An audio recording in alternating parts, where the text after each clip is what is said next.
Telangana special వంటకం ఏదైనా ఉంది అంటే పులగమన్నమే. దీని టేస్ట్ అయితే చాలా చాలా బాగుంటుంది. మా సైడు సంక్రాంతి పండగకి ప్రతి ఒక్కరు చేసుకుంటారనమాట ఈ పులగమన్నం అనేది.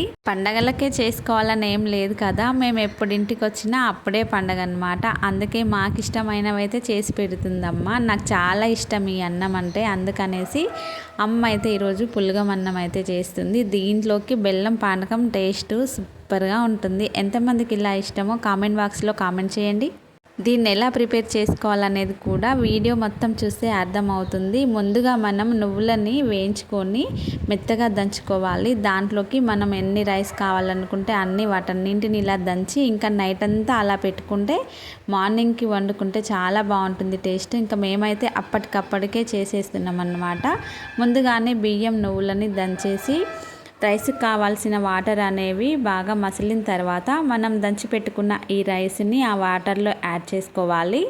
ఇప్పుడు రైస్ అయ్యేలోపు వేరొక గిన్నె తీసుకొని దాంట్లోకి పానకంకి సరిపడా బెల్లం తీసుకొని అది కరిగేలోపు కొంచెం నానబెట్టిన బియ్యంనిలా మెత్తగా నూరుకోవాలి. దీంట్లోకి ఒక 5-6 పచ్చిమిర్చి, కొంచెం సాల్ట్, కొంచెం పసుపు వేసి మెత్తగా నూరుకోవాలన్నమాట. మీరు ఒకవేళ మిక్సీ వేసుకోవాలన్నా వేసుకోవచ్చు. ఈ బియ్యం అనేది మన పానకం అనేది చిక్కగా ఉండడం కోసమే ఈ రైస్ అనేది యాడ్ చేస్తుంది అమ్మ అయితే. టేస్ట్ చాలా బాగుంటుంది.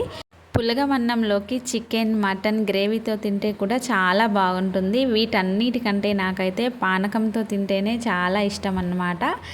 మీలో ఎవరికైనా తెలియకపోతే ఆలస్యం ఎందుకు, ట్రై చేయండి మరి. Okay, bye.